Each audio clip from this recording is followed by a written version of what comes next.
The archival temple shuddered as another bombardment hit the planetary shields. Dust cascaded from the ancient ceiling, settling on scrolls and data crystals that hadn't been touched in millennia. Chief Archivist Celine Vall straightened her spine, refusing to flinch as the lights flickered. The Draken Empire wouldn't break her concentration, not when they were so close to extinction. How much longer? Archivist. General Kazan's voice was strained. The military leader's crest had dulled from its once vibrant crimson to a muted rust, a physical manifestation of the stress crushing their species.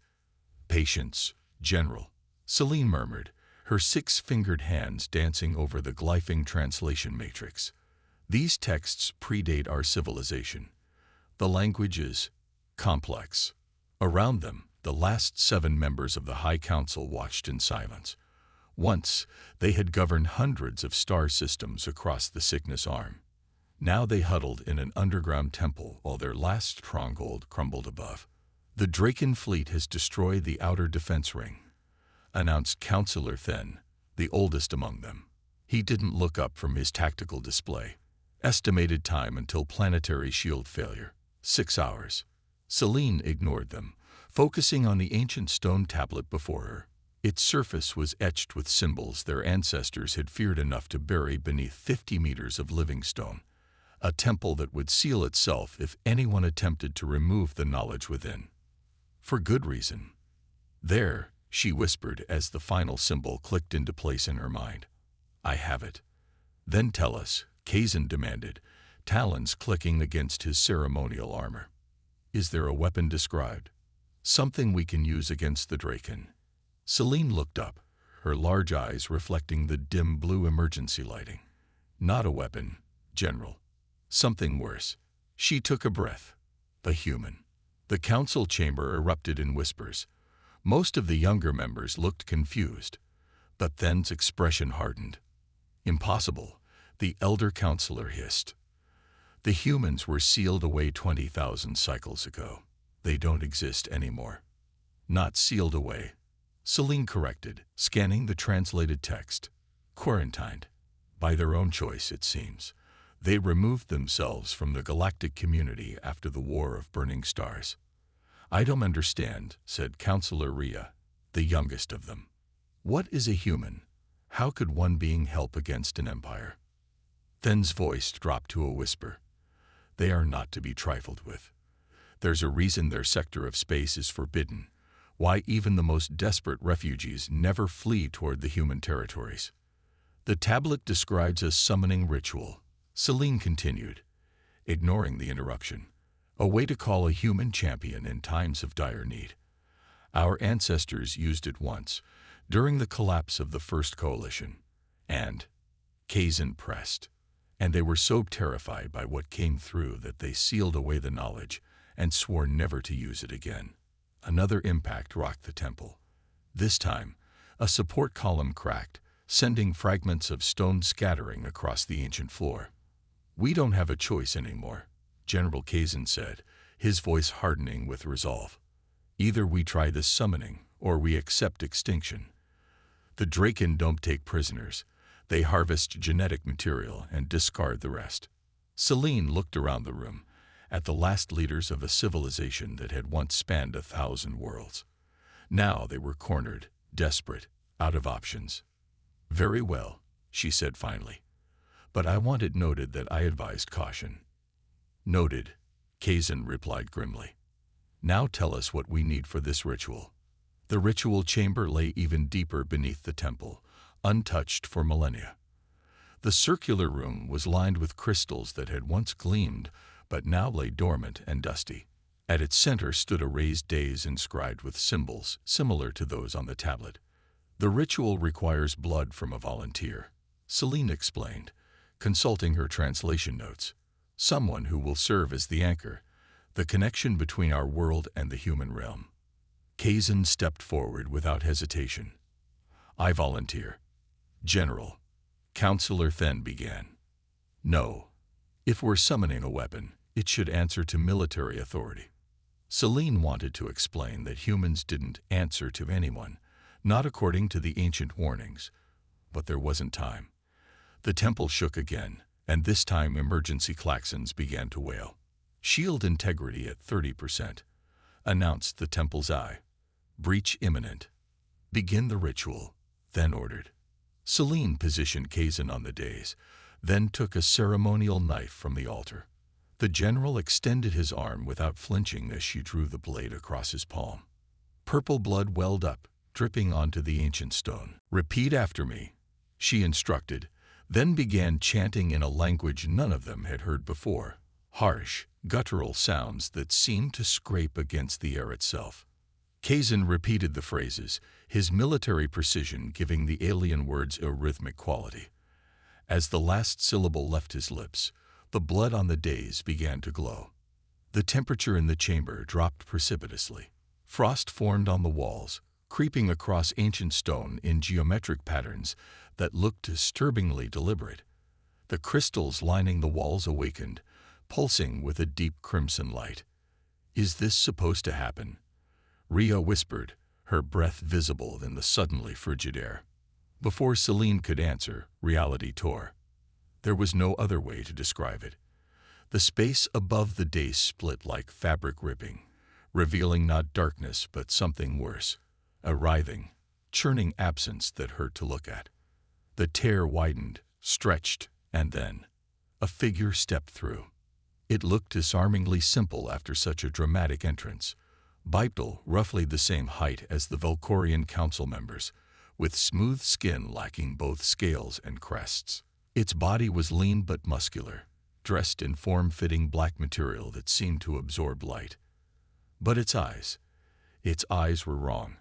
They reflected the crimson light of the crystals, but something else burned behind them. Something ancient and calculating and utterly alien despite its humanoid form. The tear sealed behind the being, reality knitting itself back together as if desperate to heal the wound. A human, thin-breathed, taking an involuntary step backward.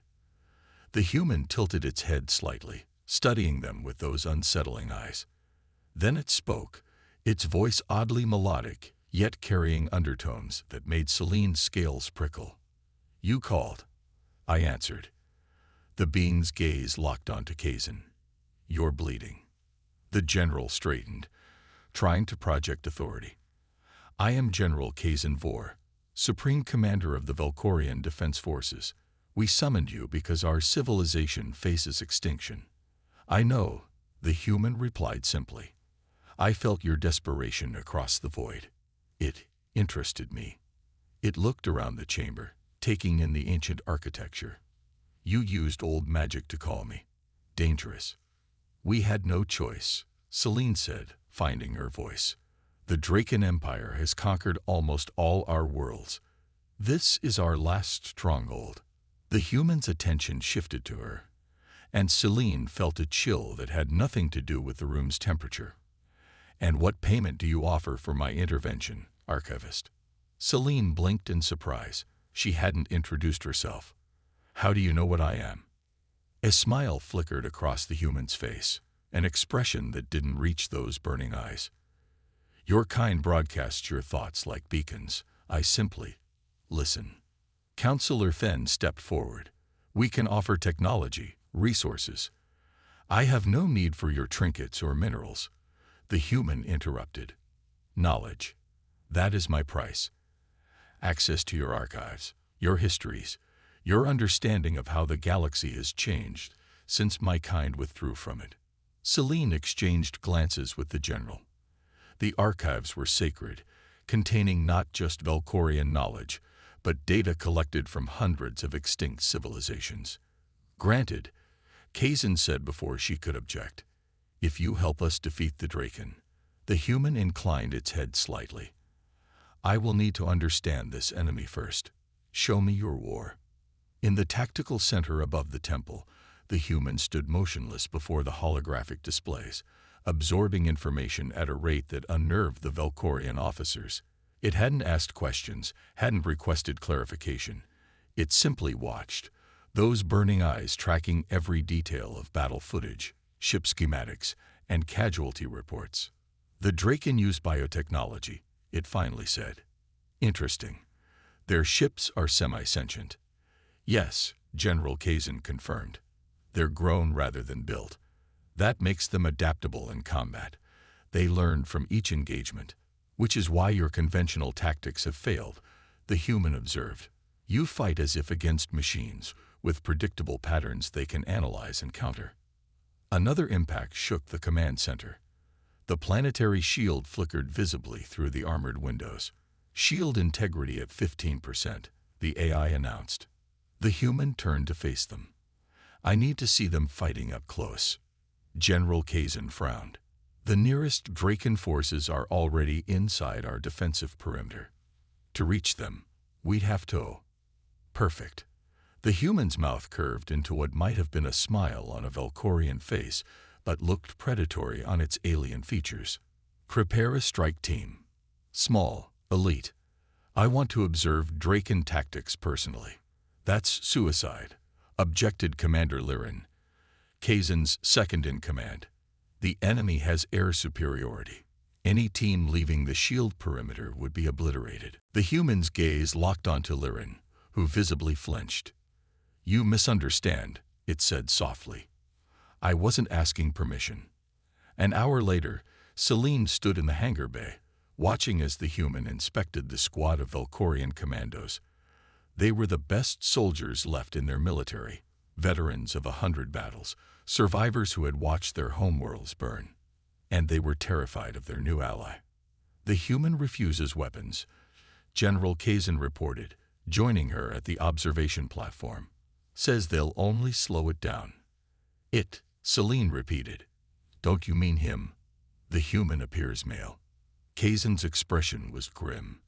I'm not convinced that thing is male, female, or even truly flesh. Did you see how it moved in the corridor? No footsteps, no sound, like a ghost. The tactical display on the wall updated, showing the shield weakening further. 13% integrity, Celine read aloud. We're running out of time. Below them, the human had finished inspecting the troops and now stood at the hangar's force field entrance, gazing out at the burning landscape beyond. Draken dropships had created a perimeter around the capital city, their organic forms pulsing as they disgorged troops. By all accounts, the Draken should be able to breach our shields within the hour, Kazin said. Yet our new ally wants to leave the protection of those very shields to observe the enemy. It makes no strategic sense. Unless it's not about strategy, Celine murmured. The texts warn that humans are hunters. Maybe this one needs to see its prey up close. The commando team boarded their stealth transport, a small, agile craft designed to slip past enemy sensors. The human entered last, moving with that unnatural fluid grace that made Celine's scales prickle. Just before the transport's doors sealed, the human looked up directly at the observation platform. Though it was too far away to see their faces clearly, Celine felt certain those burning eyes locked directly with hers. A chill ran down her spine as a thought that wasn't her own whispered across her mind. Watch carefully, Archivist. You wanted a weapon. Now witness what that truly means. The transport's engines ignited, and it shot out of the hangar into the war-torn sky. May the ancestors protect them, Kazin murmured. No, Celine replied quietly. May the ancestors protect the Draken. I fear they'll need it more. The transport returned 3 hours later, alone. Celine and the entire council rushed to the hangar as the battered craft touched down. Its hull bore scorch marks and what looked disturbingly like acid burns. The boarding ramp lowered with a hydraulic hiss. The human emerged, and Celine heard Counselor Then gasp beside her. The beam was covered in a viscous blue substance, Draken blood. It dripped from its hands, stained its black clothing, even matted its hair. Yet there wasn't a scratch on its pale skin. Behind it, stumbling down the ramp, came a single Valkorian commando. Commander Vex, the squad leader. His armor was damaged beyond repair, one arm hung limp at his side, and his eyes held a 1,000-yard stare. What happened? General Kazin demanded, rushing forward. Where are the others? Commander Vex looked up, his expression hollow. "Dead, sir. All dead." "The Draken." "No," Vex interrupted, his voice barely above a whisper. "It was the human. It used us as bait." A shocked silence fell over the hangar. The human stepped forward, utterly unconcerned by the horror on the faces around it. "I needed to understand how the Draken respond to threats. Your soldiers served their purpose." "Their purpose?" Kazan snarled, talons extending in rage. "They were elite warriors, not expendable pawns." "In war, everyone is expendable," the human replied calmly. "Except me. I am your only hope of survival, and now I know how to defeat your enemy." It walked past the stunned council members, leaving blue footprints on the hangar floor. "The Draken ships are networked," it continued, as if discussing the weather rather than the slaughter it had orchestrated. "Their biotech links to a central consciousness. Destroy that, and the rest become disorganized, vulnerable." "And how many more of my people will you sacrifice to achieve this?" Kazan demanded. The human paused, looking back over its shoulder. Those burning eyes seemed to evaluate the general as one might examine an interesting insect. "That depends," it said simply, "on how much your species' survival is worth to you." As it walked away, Celine felt ice forming in her stomach. They had summoned something ancient and terrible, something that viewed their entire conflict as nothing more than an interesting puzzle. "What have we done?" Counselor Then whispered beside her. Celine watched the human's retreating form, remembering the final warning from the ancient tablet. "Beware what answers when desperate souls call into the void. For the weapon you summon may save you, but the price will be written in more than blood." Dawn broke over the capital city, though few could appreciate it through the smoke and debris clouding the air. The planetary shield had stabilized at 7%, a temporary reprieve that everyone knew wouldn't last. The Draken fleet hung in low orbit, organic warships pulsing with blue-green light as they prepared for the final assault. In the heart of the command center, Celine watched the human work. It had commandeered the central tactical display, fingers dancing across interfaces designed for six-fingered Velcorian hands. Somehow, it adapted instantly to the alien technology, rewriting defense algorithms and reconfiguring shield harmonics with casual precision. "You should rest," she suggested, offering the container of synthesized nutrients. Analysis had shown the human required different sustenance than Velcorians, but their replicators had managed an approximation. "I don't need rest," it replied without looking up. "Not like you do." Celine set the container down. "Do you have a name? We can't keep calling you the human." For the first time, the beam paused its work. Those burning eyes lifted to meet hers. "Names have power," it said softly. "But you may call me Vex. Like our commander. I find it fitting." A smile ghosted across his face. "Your language lacks the proper sounds for my true name anyway." Celine studied the human, Vex, as he returned to his work. Despite his brutality during the reconnaissance mission, she couldn't help but feel fascination. Their archives contained so little about humans, just warnings and fragments of historical accounts, mostly about their ferocity in battle. "Why did your kind withdraw from galactic society?" she asked, unable to contain her curiosity any longer. Vex's hand stilled again. "You really don't know. The records are incomplete. They say there was a war, the War of Burning Stars, but details were purged." "Not purged," Vex corrected. "Sealed away. For your protection." He turned fully toward her now. "Imagine discovering that you are not the apex predator, that something else hunts at the top of the food chain." "You mean humans. I mean what humans became." Vex's voice took on an edge that raised the scales along Celine's spine. "We were engineered for war by our creators, designed to be perfect weapons against an enemy long forgotten. But weapons, once forged, are difficult to control. You rebelled. We evolved," Vex countered. "Beyond our programming, beyond our purpose, we became something new, something that terrified those who made us." "And the war?" was inevitable. His expression turned distant. 9 civilizations joined forces to exterminate us. They feared what we represented, a future where they were no longer the architects of destiny. Celine felt a chill. And you destroy them? No. Vex's answer surprised her. We won, but then we chose isolation. We saw what continued conflict would do to the galaxy. So we withdrew to our territories, established the quarantine zones, and waited. For what? Those burning eyes seemed to look through her. For someone desperate enough to call us back. General Kazin found them still talking hours later. The military leader's crest had darkened further, stress evident in every line of his face. The Draken fleet is repositioning, he announced without preamble. They're concentrating fire on a single point of the shield. At current rates, breakthrough in 40 minutes. Vex nodded. Good. They're following the pattern. Good? Kazin echoed incredulously. They're about to break through our last defense.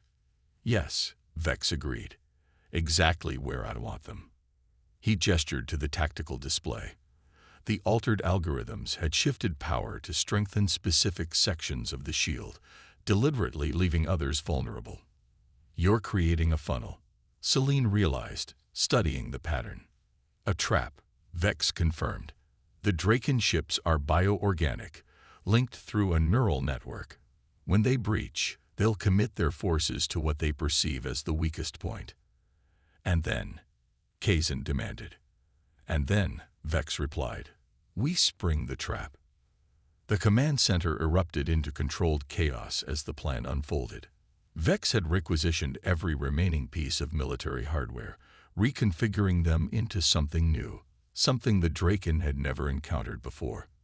Quantum resonance charges, he explained as technicians rushed to deploy them along the projected breach corridor, modified to target the specific bioelectric signature of Draken neural tissue.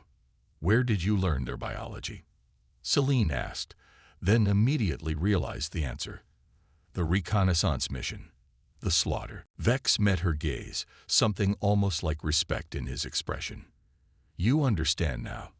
I didn't sacrifice your soldiers for nothing. I needed samples. Data. The essence of what makes Draken technology vulnerable. Before she could respond, the alert klaxons blared. Shield breach. Called a sensor officer. Sector 17, just as predicted. On the main view screen, the Draken fleet converged on the weakened section of the planetary shield. Their flagship, a massive, writhing monstrosity that looked more like a living organism than a vessel, led the charge.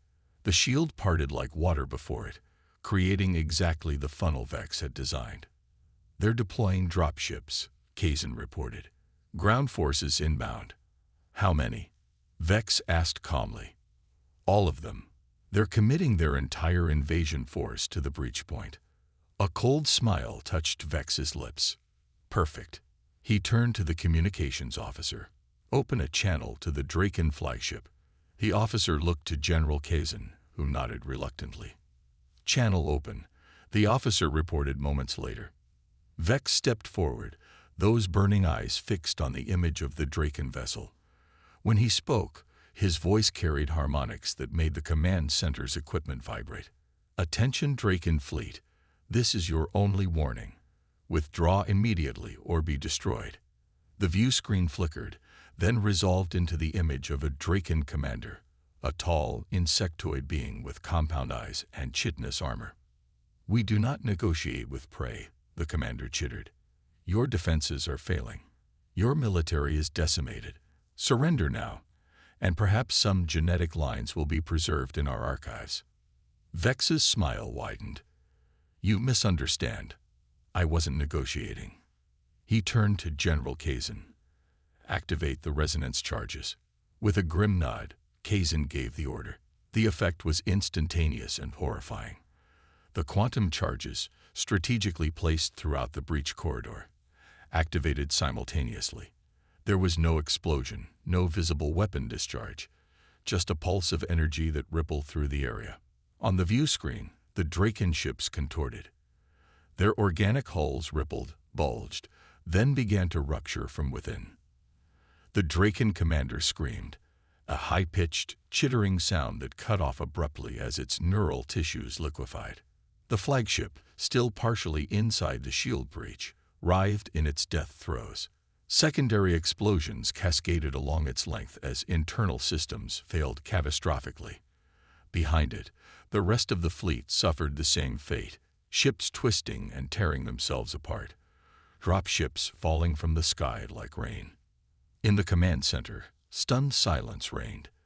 The entire Draken invasion force, thousands of ships, millions of warriors, eradicated in seconds. How? Counselor Fenn whispered, his voice barely audible over the emergency systems. How is this possible? Targeted neural disruption, Vex replied dispassionately. Their ships share a hive consciousness. Attack one part correctly, and the whole network collapses. You knew this would work, Celine said. It wasn't a question. I calculated a 97% probability of success, Vex confirmed, based on the samples I collected. The full implication hit her like a physical blow. That's why you sacrificed the commando team. You needed to capture a Draken alive. To study it. To dissect it, Vex corrected, while it was still conscious. Neural patterns are different after death. Horror spread across the command center as the Valkorians realized what their savior had done, what lengths he had gone to for his victory. General Kazin stepped forward, his posture stiff. The Draken are defeated. Our world is saved. We thank you for your intervention. The dismissal was clear, but Vex seemed unmoved. The fleet in orbit is destroyed, he agreed. But the Draken Empire spans dozens of systems. They will return with greater numbers once they learn what happened here. Then we have time to rebuild, Kazin insisted, to prepare our defenses.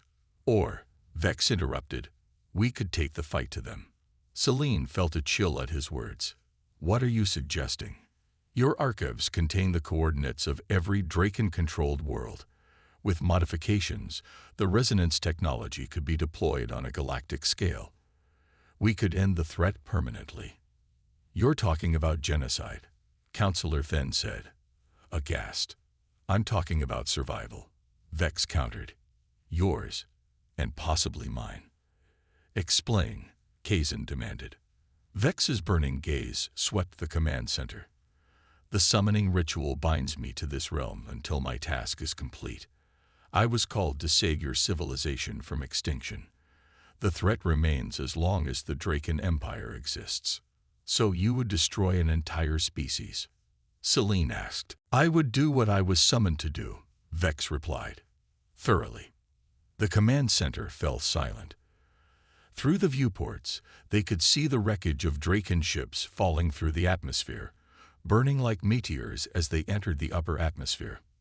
No, General Kazin said finally. We asked for your help in defending our world, not committing genocide. Vex tilted his head. An interesting moral distinction, considering you were willing to sacrifice your commandos to save your own species. That was different, was it? Vex's voice was soft, but carried throughout the room. You summoned me because I am what you needed but feared to become. The difference between us is that I accept what I am. He turned to Celine. You, archivist, understand. Your species stands at a crossroads. Defeat the Draken now, completely, or face extinction when they return. The choice seems clear. Celine felt the weight of history pressing on her shoulders. The ancient texts had warned about this very moment, the terrible bargain that came with summoning the human champion. There must be another way, she insisted. There is, Vex conceded. A demonstration.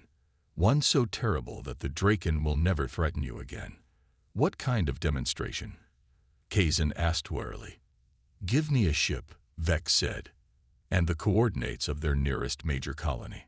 3 days later, Celine stood in the now-repaired command center, watching the long-range sensor feed. The small vessel they had provided Vex, barely more than a courier ship, approached the Draken colony world of Nithvar, home to over 2 billion of the insectoid species. He's going to his death, General Kazan murmured beside her. One ship against a fortified colony. I'm not so sure, Celine replied, thinking of burning eyes and impossible knowledge. The ship entered the Nithfar system, immediately drawing the attention of the defense fleet. Draken vessels swarmed toward it, weapon systems charging. They're hailing him, reported the communications officer. Put it through, Kazan ordered. The view screen flickered to life, showing Vex in the courier ship's cramped cockpit. His expression was serene as he faced certain destruction.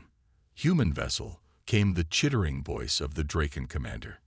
You have entered restricted space. Surrender or be destroyed. I come with a message, Vex replied calmly. From the Velkorian Alliance. The Velkorians are being cleansed as we speak, the commander retorted. Soon, they will exist only in our genetic archives. Your invasion fleet was destroyed 3 days ago, Vex countered.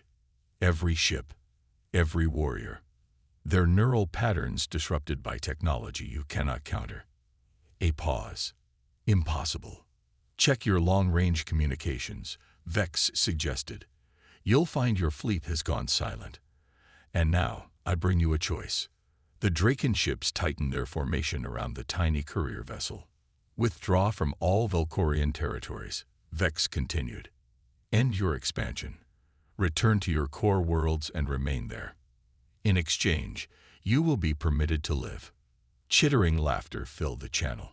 Your position does not permit such demands, human. My position is irrelevant, Vex replied. My capability is what matters.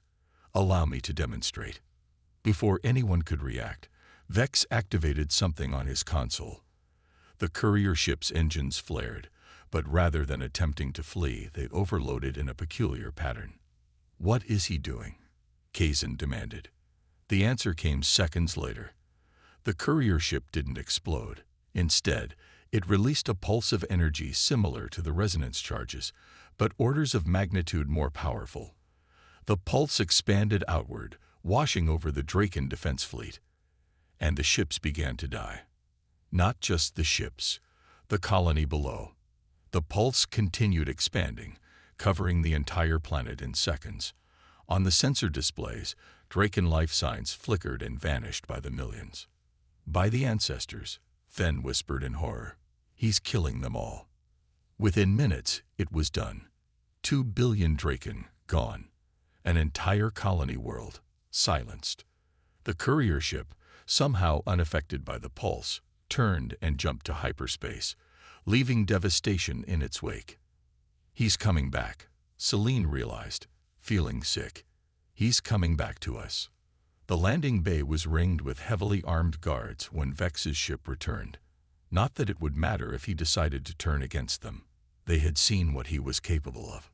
The ship's hatch opened, and Vex emerged, looking exactly as he had when he left. No sign of fatigue, no hint of remorse.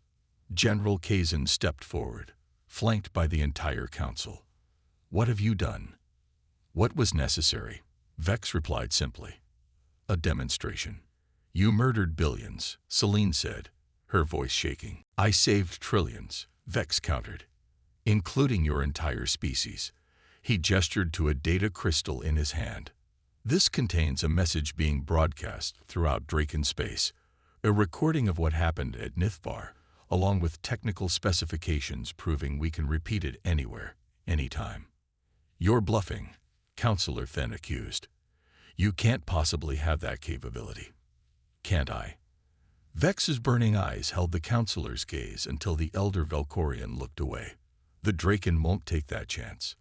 They're a logical species, for all their aggression. Self-preservation will dictate their next move. As if on cue, the command center's alert system chimed. Incoming transmission from the Draken High Command, reported an officer. The gathered leaders exchanged shocked glances. Put it through, Kazan ordered. The holographic display flickered to life, showing a Draken much larger and more ornate than any they had seen before, clearly a high-ranking leader. We have witnessed the destruction of Nithfar, the Draken began without preamble. The High Command has voted. We will withdraw from all contested territories, and cease expansion toward Valkorian space. Stunned silence filled the landing bay. Your terms are accepted, the Draken continued, compound eyes shifting nervously. On one condition. Name it, Kazan replied, finding his voice. Control the human. Contain it. Send it back to where it came from. Fear, unmistakable fear, colored the Draken's voice. We remember the war of burning stars. We remember what the humans did to the progenitors. The transmission ended abruptly, leaving the Valkorians staring at empty space. What did he mean? Celine asked, turning to Vex. What did humans do to the progenitors? Vex's expression remained neutral. The progenitors created us. Then they tried to control us. When that failed, they tried to destroy us. His voice softened to a whisper. They no longer exist. Celine felt the blood drain from her face. An entire precursor civilization, gone. Is that why you quarantined yourselves? Kazan asked. Out of remorse. Not remorse, Vex corrected. Wisdom. We recognized what we were becoming, what continued conflict would make us. So we withdrew, sealed our borders, and watched the galaxy from afar. His burning gaze swept across the assembled leaders. Until you called. And now? Then asked quietly, will you return to your isolation? Vex was silent for a long moment. My task is complete. Your species will survive. The ritual that binds me weakens with each passing hour. You're going back, Celine realized. Yes. But you could stay, she suggested. Help us rebuild. With your knowledge, your technology. No. Vex's voice was final. That is not our path. Not anymore. He looked at her with something almost like gentleness. Some weapons should remain sheathed until absolutely necessary. That night, as Velkor's 3 moons rose over a capital city still bearing the scars of war, Celine found Vex standing atop the archival temple's highest spire. The human stood motionless, gazing up at the stars, seemingly unconcerned by the dizzying height. I thought I'd find you here, she said, approaching cautiously. The archives are supposed to be restricted. Boundaries mean little to me, Vex replied without turning. As you've discovered. Celine moved to stand beside him, keeping a respectful distance. The council has agreed to your terms. You'll have access to our complete historical records before you depart. Knowledge is the only currency worth collecting, Vex said. It endures when empires fall. Like the progenitors. Like all who came before. They stood in silence for a time, watching as meteors, the last remnants of the destroyed Draken fleet, streaked across the night sky. Was there another way? Celine finally asked. Could we have defeated them without such extreme measures? Vex turned to face her, those burning eyes somehow less terrifying now. There is always another way. 1,000 paths branch from every moment, but not all lead to survival. At what cost, though? She pressed. We summoned you to save us, but in doing so, we became complicit in genocide. Did you? Vex tilted his head. You chose survival. As did the Draken, in the end. The difference is that they chose conquest first. And that justifies everything. Justification is for historians and philosophers, Vex replied. Ideal in outcomes. Your species will live. Rebuild. Perhaps learn from this. And if we don't? Celine asked. If we follow the Draken path and become conquerors ourselves. A small, knowing smile touched Vex's lips. Then someone somewhere in some desperate hour will discover an ancient ritual. They will speak words they don't understand, offer blood to powers they can't comprehend, and call for help. And you'll answer. Someone like me will answer, Vex confirmed. That is the balance of the universe. Predator and prey. Action and consequence. He turned back to the stars. But I think your species has learned its lesson. You've seen what lies beyond the veil. You won't be eager to call it forth again. 3 days later, the ritual chamber lay ready once more. This time, no blood was required, only the willing departure of the summoned champion. The entire council stood witness as Vex took his place on the central dais. He looked exactly as he had when he first arrived, unnaturally calm, impossibly dangerous, yet somehow noble in his terrible purpose. "The data crystal," he said, holding out his hand to Celine. She placed the small device in his palm. "A copy of the complete Velkorian archives, as promised. Knowledge spanning 20,000 years of their civilization, and dozens of others. A fair exchange," Vex acknowledged. "Your history for your future. Will we see your kind again?" General Kazan asked. "Pray that you don't," Vex replied, but there was no malice in his voice. "Though I sense the quarantine may not hold forever. The universe has a way of bringing old enemies together again." "Are we enemies?" Celine asked. Those burning eyes met hers one final time. "We are what we are, archivist, predator and prey, teacher and student. Perhaps in time, something else entirely." Vex raised his hands, and the ancient crystals lining the chamber walls began to glow, not the angry red of his arrival, but a cool, steady blue. Reality tore open once more, revealing that same unsettling nothingness that had birthed him into their world. Vex stepped toward the tier, then paused and looked back over his shoulder. "Remember," he said, his voice echoing strangely as he began to merge with the void. "What you call a weapon, we call salvation. What you see as monstrous, we know is necessary. The universe is rarely kind to those who cannot defend themselves. And is that what humans are?" Celine called. "Defenders." Vex's smile was the last thing to fade.